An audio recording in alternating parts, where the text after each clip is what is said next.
change my lip color because if I take this off, I'm not getting back in front of the camera, and my hair looks a mess under here. So, Hi guys, welcome back to my channel. It's your girl Myesha Skye, and today we are going to pre-film 2 videos because I am going to be out of town. I'm going to be out of town in Philly visiting my boyfriend, and unfortunately the lighting in his house is terrible and I can't take my lights with me, so we're gonna make this work. So it's officially spring, it's flower season, it's wedding season, and everybody is buying plants, right? But they all dying. Why? Because y'all don't know what y'all doing. And as an experienced plant mommy of 4, I thought that we should talk about how not to kill your houseplants. So that's what this video is going to be about today. Don't forget to subscribe to my channel and give this video a big thumbs up if you like it and if you learned something, and let's get started. Tip number 1 is assess the amount of time that you have to care for the plant. So let's say you're somebody who isn't home a lot and you probably would forget to water the plant. You should get something that's low maintenance, like maybe some succulents or a pothos or any kind of vine, because they're all really low maintenance. If you are a person like me who has a lot of time on their hands and you spend a lot of time in the house, then you should go for house plants that need a little more attention. Like this peace lily here. Her name is Amber. She's about 6 months old, and these are, I'm proud to say that these are all new leaves. Or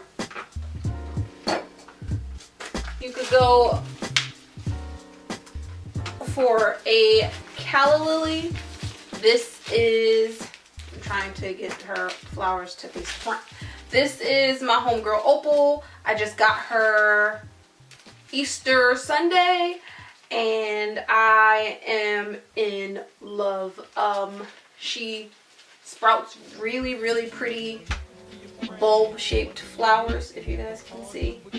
She does bloom very frequently, and she requires her and Amber require a lot of maintenance, and they drink, both of them equally drink a lot of water. So I probably water them every 2 to 3 days depending on the weather. So since it's getting, it ain't getting warmer, it ain't gotten warmer yet, but in the spring and summer months I'll probably water them every 2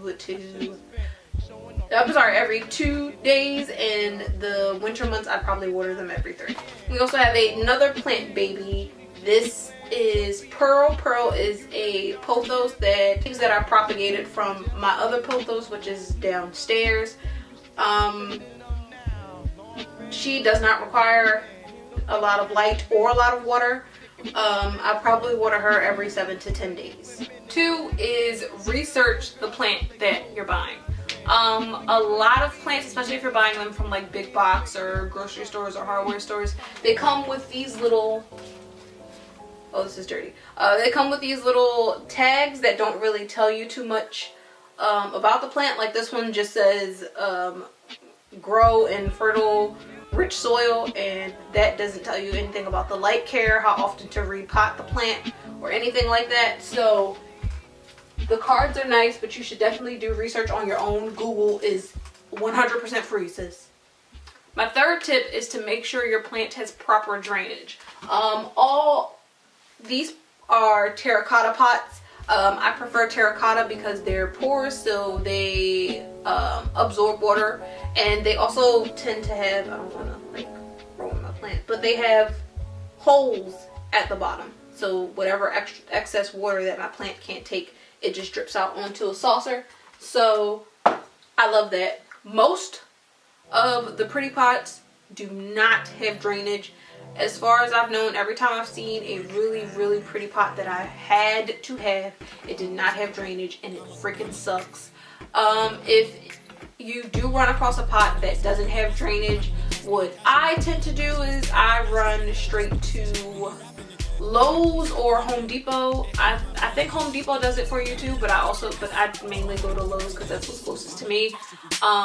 They will drill a hole in the bottom for you, or you can do it yourself if like you're familiar with power tools, but I'm not, and I ain't about to like drill a hole through my hand not knowing what I'm doing. No, I'm not in business. If you have a pot that doesn't have drainage, you could take some pebbles and layer them at the bottom of the pot, and then plant the pot on top of the pebbles. That way they have a little area for the water to drain in. But you should try to repot it every so often, because then the more you use the water, the more it rises up. Your plant will get root rot or any other plant diseases. It will die. That's the opposite of why I'm making this video. My fourth tip is to repot your plant whenever it's necessary. So I repot my plants about, well, Amber gets repotted about every 3 months or so because she grows so fast. The thing about plants is not only do they sprout up, but they sprout downwards as well. So all of the roots are growing down, and if your roots get too big for the pot that they're in, they'll start to wrap around each other, they'll get root bound, they will die. We do not want them to die. So not only is repotting good for root growth, but it is also good for the plant.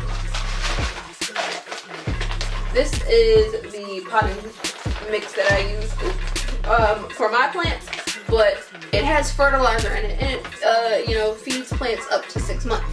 So like, you need food, your plants need food to grow. So especially if you have plants that are like flowering, like the ones that I have, you want them to keep flowering. You want to give them a good potting mix, and you want to give them fresh potting mix every so often. So that's another reason why repotting is really, really important. Tip number 5 is probably the easiest tip of them all, which is to rotate your plant. So most plants, especially like in my room, my windows face south, so my room doesn't get a lot of light. Like, even though it looks like I get a lot of light because I have 2 windows, I don't get a lot of light. So let's say this part of the front part of my plant is facing the window. This part is going to get the most sun. This one is going to grow the longest, which is actually why this one is actually the longest leaf, because it's like the one that faces the window the most.